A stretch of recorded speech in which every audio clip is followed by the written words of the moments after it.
Isang umaga ng Disyembre sa isang kantong laging dinaraanan ng buhay, ang katahimikan ay bigla ang binasag ng sunod-sunod na putok ng bala. Magandang araw sa inyong lahat at maligayang pagbabalik sa ating espasyo ng mga kwentong hindi malilimutan. Ang istoryang ating tutunghayan ngayon ay hindi nagsimula sa isang madilim na eskinita o sa isang transaksyon ng mga kriminal. Nagsimula ito sa isang pangako ng pag-ibig sa pagitan ng dalawang taong nagmula sa mga pamilyang iginagalang. Isang pangakong dinala sa kabilang panig ng mundo at isang pangakong wawasakin ng isang desperadong text message sa gitna ng gabi. Ito ang salaysay ni Abelino Manansala, isang lalaking kilala sa kanyang kabaitan at katahimikan na matatagpo ang wala ng buhay sa loob ng sarili niyang sasakyan, binurdahan ng bala mula sa isang M16 Armalite. Paanong ang isang taong may maayos na pamilya, malawak na lupain at isang asawang naghihintay sa Canada ay magkakaroon ng ganito kalagim-lagim na wakas? Anong lihim ang naitago sa likod ng mga ngiti sa araw ng kasal? Anong desperasyon ang nagtulak sa kanya upang yakapin ang isang kasalanang magiging mitya ng kanyang kamatayan? Samahan ninyo akong balikan ang mga nangyari sa bayan ng Vasis, Pangasinan. Ito ay isang kwento ng pagtataksil na isinilang mula sa pagdamay, isang apoy ng pagnanasa na sinindihan ng kahinaan at isang pamilyang gagawin ang lahat upang ilibing ang katotohanan kasama ng mga patay. Ito ang kwento kung paano ang isang kasalanan sa laman ay sinisingil ng dugo. Sa maliit at payapang bayan ng Vasis sa Pangasinan kung saan ang bawat isa ay tila magkakakilala, ang pangalang Manansala ay may taglay na bigat at respeto. Ito ang pamilyang kinabibilangan ni Abelino Manansala o mas kilala bilang Abel, isang 37 taong gulang na lalaking mailalarawan bilang kahulugan ng katahimikan at kabaitan. Si Abel ay hindi isang taong palaaway. Ang kanyang pangalan ay malinis sa anumang record ng gulo sa kanilang barangay. Lumaki siya sa anino ng isang pamilyang tinitingala. Ang kanyang ina isang retiradong guro na kinikilalang haligi ng edukasyon sa kanilang lugar at ang kanyang ama si Rodolfo Manansala, isang dating kagawad na hinahangaan dahil sa kanyang katapatan at malasakit sa komunidad. Si Abel ang pangalawa sa 3 magkakapatid at bilang nag-iisang anak na lalaki, sa kanyang mga balikat nakasalalay ang malaking pag-asa ng pamilya. Hindi sila naghihirap. Sa katunayan, ang mga Manansala ay mayaman. Nagmamay-ari sila ng malalawak na lupain, may mga ektarya sa Rosales at 15 ektarya pa sa La Union na kanilang pinapaupahan. Para kay Abel, ang landas ay malinaw na panatilihin at palaguin ang yaman at karangalang ipinamana sa kanya. Noong nabubuhay pa ang kanyang ama, ang lahat ay nasa ayos. Si Abel ay isang responsableng anak, isang mabuting kapatid, isang taong inaasahang susunod sa mga yapak ng kanyang ama. Ngunit ang tadhana ay may sariling paraan ng pagguhit ng kapalaran. Taong 2000 sa isang piyesta sa kabilang bayan, nakilala ni Abel ang babaeng magiging sentro ng kanyang mundo, si Cassandra Arbis. Ang kanilang pagtatagpo ay hindi isang simpleng kwento ng pag-ibig na pinagtagpo ng pagkakataon. Ito ay isang alyansang binuo ng politika. Ang ama ni Abel, si Kagawad Rodolfo Manansala, at ang ama ni Cassandra, si Kapitan Eduardo Arbis, ay matagal nang magkaibigan, magkaalyado sa kapangyarihan. Sa isipan ng mga nakatatanda, ang pagsasanib ng kanilang mga pamilya ay mangangahulugan ng mas malakas na impluensya at kapangyarihan sa kanilang bayan. Ngunit sa kabila ng politikal na motibo, nagkaibigan at tunay na nagkagustuhan sina Abel at Cassandra, mabilis na namulaklak ang kanilang pag-iibigan at 1 taon matapos ang kanilang unang pagkikita noong taong 2001, sila ay ikinasal. Ang araw ng kanilang kasal ay dapat sanang simula ng isang masayang kabanata, ngunit sa araw ding iyon, sa gitna ng mga ngiti at pagbati, unang nasilayan ni Abel ang isang babaeng magiging parte ng kanyang pinakamadilim na bangungot. Siya si Gloria Corpus Arbis, ang asawa ng kapatid na lalaki ni Cassandra. Si Gloria ay tahimik, ngunit ang kanyang mga mata ay may angking talim. Ang bawat ngiti niya ay tila may itinatagong misteryo. Sa araw na iyon, hindi ito pinansin ni Abel abala sa kaligayahan ng kanyang kasal. Ngunit kung maibabalik lamang niya ang panahon, marahil ay bibigyan niya ng kahulugan ang titig na iyon, isang titig na tila nagbabadya ng mga pangyayaring magpapabago sa kanilang lahat. Mabilis na lumipas ang 6 na taon. 6 na taon ng pagsasama bilang mag-asawa, ngunit sa kabila ng lahat, na nananatiling tahimik ang kanilang tahanan. Walang iyakan ng sanggol, walang maliliit na yapak na tumatakbo sa pasilyo, hindi sila magkaanak. Gabi-gabi ito ang kanilang pinag-uusapan, isang pangarap na unti-unting nagiging isang mabigat na pasanin. Pareho silang naghahangad, pareho silang nasasaktan sa bawat buwan na lumilipas na walang magandang balita. Sinubukan nila ang lahat, mga gamot, payo ng doktor, maingat na pag-schedule, ngunit palaging bigo. Ang kabiguan ay unti-unting gumawa ng lamat sa kanilang pagsasama. Nagsimulang magduda si Cassandra sa kanyang sarili, habang si Abel naman ay ginagawa ang lahat upang itago ang sarili niyang kalungkutan, upang iparamdam sa kanyang asawa na sapat na ito. Ngunit kahit magkadikit silang natutulog, ang kanilang mga puso ay magkalayo. Pinaghihiwalay ng isang bagay na hindi dumarating sa kanilang buhay, isang anak. Sa gitna ng kanilang personal na pagsubok, isa pang dagok ang dumating. Sa parehong taon, pumanaw ang ama ni Abel, si Kagawad Rodolfo Manansala. Ang pagkawala ng haligi ng kanilang pamilya ay nag-iwan ng malaking puwang sa buhay ni Abel. At sa pagkawala ng kanyang ama, tila nawala na rin ang isang importanteng gabay sa kanyang buhay. Pagkatapos ng libing, isang bagong pangarap ang nabuo sa isipan ni Cassandra, isang pangarap na tahimik na sinuportahan ni Abel. Gusto ni Cassandra na sumunod sa pamilya ng kanyang ina sa Canada. Hindi ito dahil sa pera, komportable ang buhay nila sa Pilipinas. Ito ay tungkol sa paghahanap ng bagong simula, marahil isang pagtakas mula sa sakit ng kabiguang magkaanak. Pag naayos na ang papeles ko, susunod ako sa iyo, mahal. Iyon ang pangako ni Abel. Walang malaking drama sa araw ng pag-alis ni Cassandra. Walang sigawan o luha ang habulan sa airport. Isang mahigpit na yakap lamang ang kanilang naging paalam, isang yakap na may bigat ng isang pangakong hindi masisira ng libu-libong milyang distansya. Ang kanilang relasyon sa puntong iyon ay nananatiling matatag, puno ng pag-asa na sa ibang bansa, marahil ay matutupad na nila ang kanilang pangarap na magkaroon ng isang buong pamilya. Ngunit sa paglipad ng eroplanong sinasakyan ni Cassandra, isang pinto ang nagsara sa buhay ni Abel at isang bagong pinto, isang mapanganib na pinto ang malapit ng magbukas. Nang lumapag si Cassandra sa Canada, nagsimula ang isang bagong yugto ng kanilang buhay, isang buhay na pinaghiwalay ng karagatan. Sa Pilipinas, naiwan si Abel, nag-iisa sa kanilang tahanan, nagbibilang ng mga araw, umaasa sa mga tawag at mensahe. Sa kabilang dako, isang taon ang lumipas, sumunod naman sa Canada ang kapatid na lalaki ni Cassandra, bitbit din ang pangarap na magkaroon ng magandang buhay doon. Iniwan niya sa Pilipinas ang kanyang asawa, si Gloria Corpus Arbis, kasama ang kanilang isang anak na lalaki. Dahil dito si Gloria at ang kanyang anak ay pansamantalang tumira sa bahay ng kanyang biyenan, ang makapangyarihang si Kapitan Eduardo Arbis. Sa malaking bahay ng mga Arbis, si Gloria ay tila isang anino. Tahimik, maingat sa bawat kilos, laging nakayuko upang hindi magkamali sa harap ng kanyang biyenan. Sa kabilang banda, si Abel ay nagpapatuloy sa kanyang buhay, pinanghahawakan ang pag-asang balang araw ay makakasunod siya kay Cassandra.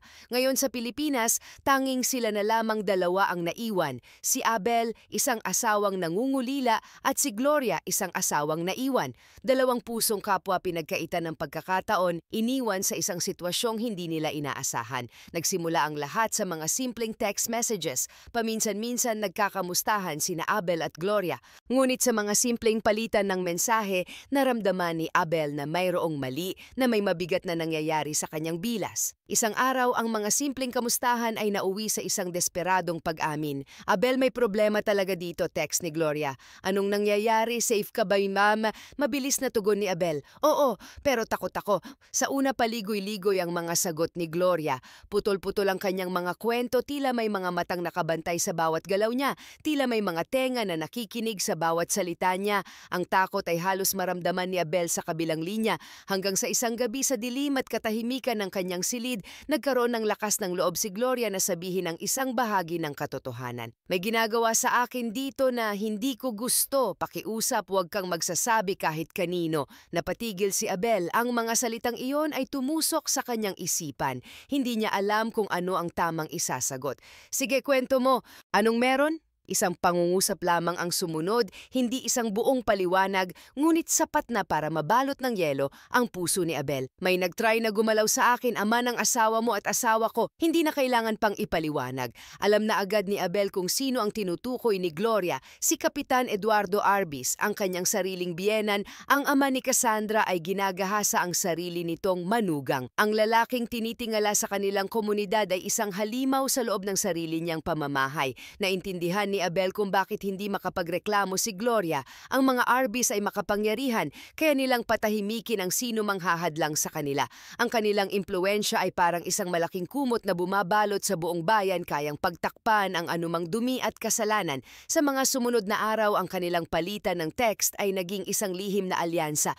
Puno ito ng mga code word, mga oras kung kailan ligtas tumawag, mga mensaheng kailangang burahin agad. Sa bawat mensahe ni Gloria, lalong nakukumpirma ni Abel ang kababuyan ng kapitan, hindi lang isang beses, hindi dalawang beses. Ang huling text ni Gloria ay isang salita lamang na puno ng desperasyon, tulong. Hindi tumanggi si Abel. Dala ng awa at ng tungkulin bilang kapamilya, tinulungan niya si Gloria at ang anak nito na makalipat ng bahay. Lihim ang kanilang pag-alis. Sa isang bagong subdivision sa Urdaneta sila tumuloy. Ang perang ginamit ay galing sa asawa ni Gloria na nasa Canada, na alam ang tungkol sa paglipat ngunit walang kaalam-alam sa tunay na dahilan, ang demonyong ginagawa ng sarili niyang ama. Maging si Kapitan Arbis ay hindi na pumigil. Marahil alam niyang mas mabuti nang palayain ang manugang kaysa sumabog ang isang iskandalong sisira sa kanyang pangalan.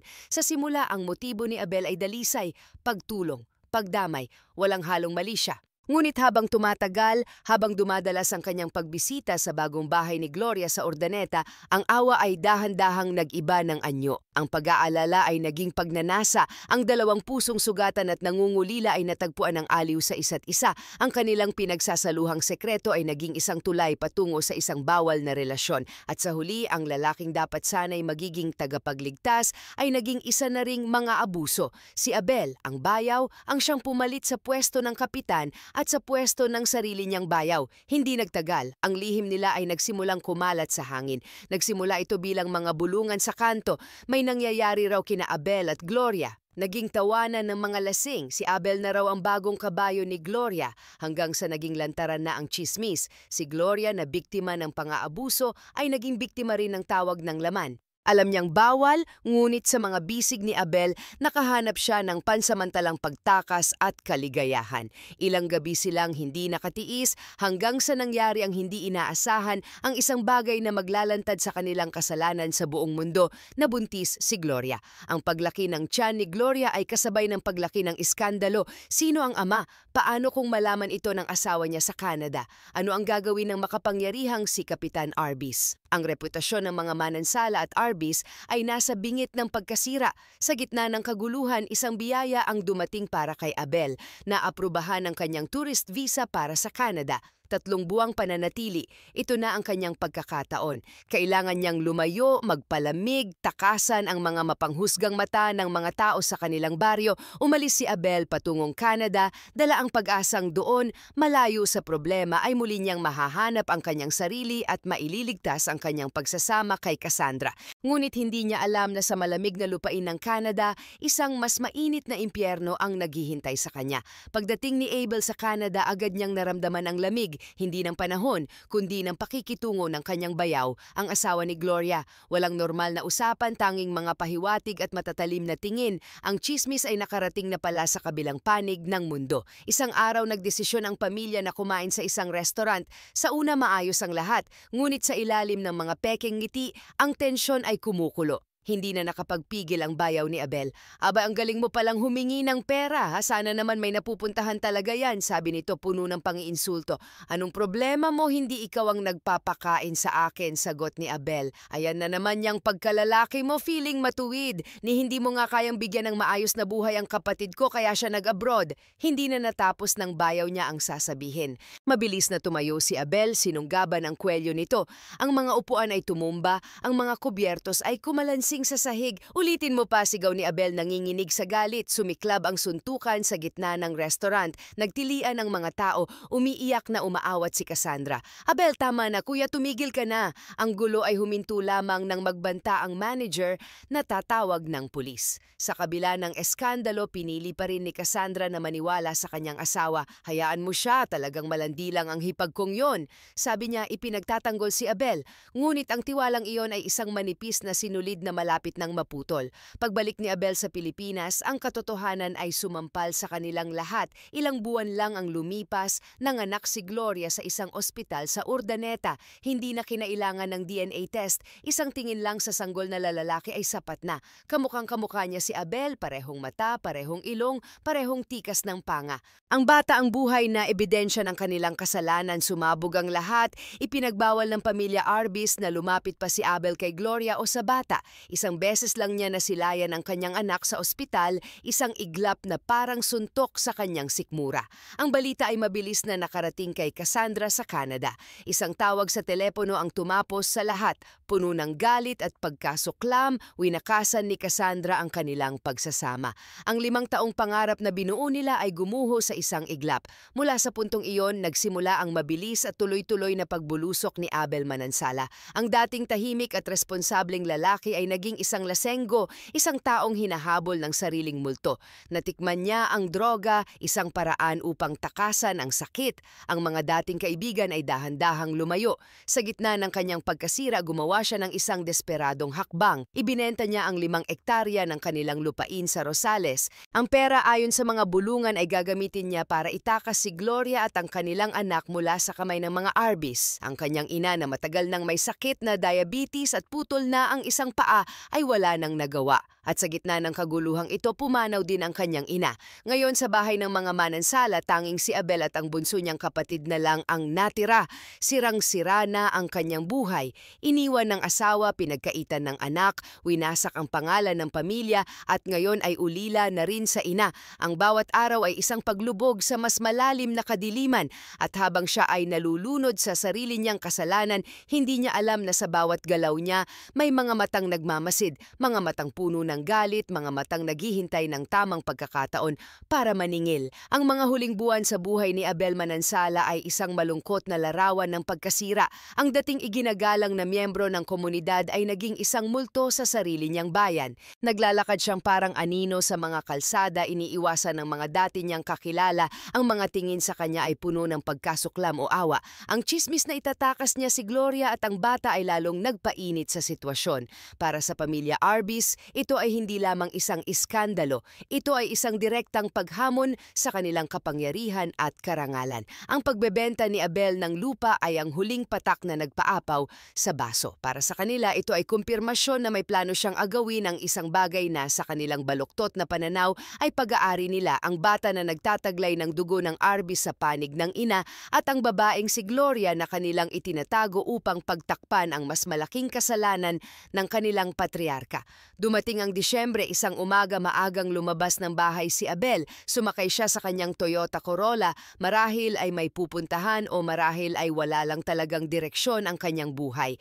Pagdating niya sa main road ng kanilang baryo sa isang kantong pamilyar sa kanya, isang sasakyan ang biglang humarang sa kanyang daraanan. Bago pa man niya maintindihan ang nangyayari, bumukas ang pinto ng sasakyan. Isang lalaking nakabonet ang bumaba, may hawak na isang mahabang baril. Walang tanong, walang salita, walang babala. Ang sumunod ay isang nakabibinging ingay. Sunod-sunod na putok mula sa isang M16 Armalite na semi-automatic ang gumulantang sa katahimikan ng umaga. Ang mga salamin ng kotse ni Abel ay nagsibasag. Ang katawan niya ay sinalubong ng nag-aapoy na tingga. Sa loob ng ilang segundo natapos ang lahat. Doon mismo sa kalsada ng kanyang sariling baryo, sa lugar kung saan siya lumaki at nakilala, bumagsak si Abel Manansala. Ang kanyang dugo ay dumaloy sa semento, naging malamig na kabayaran para sa init ng laman na kanyang pinagsaluhan. Nang dumating ang mga pulis, ang eksena ay malinaw na nagsasabi ng isang bagay, ito ay isang execution. Nakuha nila ang mga basyo ng bala, isang buong magasin ng M16 ang ibinuhos sa katawan ni Abel. Sinigurado ng mga pumatay na wala nang bukas para sa kanya. Ang investigasyon ay nagsimula, ngunit para sa mga taga-Vasis alam na nila kung paano ito magtatapos. Isang linggo matapos ang insidente, inilibing si Abel sa tabi ng puntod ng kanyang ina at kasabay ng pagtabon ng lupa sa kanyang kabaong, tila ibinaon na rin ang kaso, walang nahuling suspek, walang testigong lumutang, walang umamin. Ang buong bayan ay nabalot ng isang nakabibinging katahimikan. Ang pamilya Arbis, ang pinakamalakas na pinaghihinalaan, ay nanatiling hindi nagagalaw, protektado ng kanilang kapangyarihan at impluensya. Tila isang malaking pader ang itinayo sa paligid ng katotohanan. Hanggang ngayon, ang kaso ng pagpatay kay Abelino Manansala ay nananatiling unsolved sa mga file ng pulisya. Isang numero na lamang sa mahabang listahan ng mga krimen na hindi nabigyan ng hustisya. At si Gloria, ang babaeng nasa sentro ng lahat, kasama ang kanyang 2 anak, isang anak sa legal niyang asawa at isang anak kay Abel, ay naglaho na parang bula. Walang nakakaalam kung saan sila napadpad. Ligtas ba sila, masaya ba sila, o baka naman bumalik sila sa anino ng pamilyang Arbis bilang mga bihag ng isang sikretong hindi na maaaring isapubliko. Ang pamilya Arbis ay nagpatuloy sa kanilang buhay, tila walang nangyari, tila walang bahid ng dugo sa kanilang mga pangalan. Ang kanilang kapangyarihan ay nanatiling buo at ang kanilang katahimikan ay nagsisilbing isang malakas na mensahe sa lahat. May mga kasalanang kayang-kayang itago ng pera at impluensya. Ang kwento ni Abel Manansala ay isang trahedya na nagugat hindi lamang sa pagnanasa, kundi sa isang sunod-sunod na maling desisyon, kahinaan at pang-aabuso ng kapangyarihan. Nagsimula ito sa isang problemang hindi nila malutas bilang mag-asawa, humantong sa isang desperadong paghingi ng tulong at nauwi sa isang pagtataksil na sinundan ng kamatayan. Ipinapakita nito kung paano ang isang mabuting tao kapag nalagay sa isang sitwasyon ng kalungkutan at tukso ay maaaring mahulog sa isang bangin na walang daan paakyat. Ito rin ay isang malinaw na salamin ng isang mas malaking problema sa ating lipunan, kung paano ang hustisya ay madalas na mailap para sa mga ordinaryong tao, lalo na kapag ang kalaban ay makapangyarihan. Ang katahimikan na bumalot sa kaso ni Abel ay ang parehong katahimikan na nagpapahintulot sa maraming krimen na manatiling walang parusa. Ang kanyang kwento ay nag-iiwan sa atin ng isang mahalagang tanong: sa isang mundong pinatatakbo ng kapangyarihan at takot, saan nagtatapos ang kasalanan at saan nagsisimula ang katarungan? Para kay Abel Manansala, ang sagot ay hindi na dumating. Ang kanyang kwento, tulad ng maraming iba pa sa mga liblib na baryo ng Pilipinas, ay nagtapos hindi sa isang hatol, kundi sa isang tuldok na puno ng dugo at katahimikan.